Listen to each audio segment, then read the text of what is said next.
everyone! So for today's video ay gagala tayo dito sa tinatawag na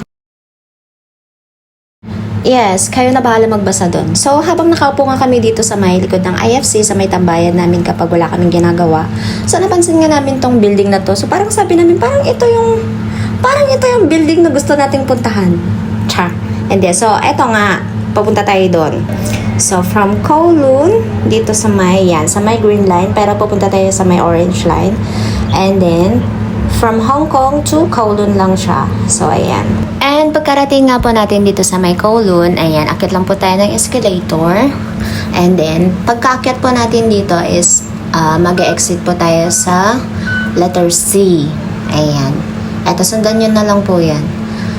Ayan, exit C, and then akyat po pataas. Pag nakita nyo na po yung elements na yan, ayan, akyat po tayo dyan. And then, aakyat po ulit tayo papuntang exit C2.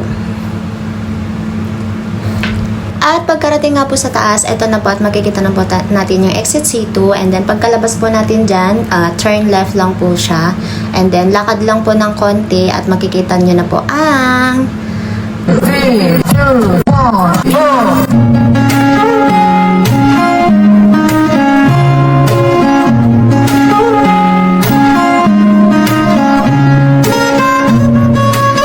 tunay ngang napakaganda naman talaga dito at marerelax ang iyong mata at pakiramdam. Char.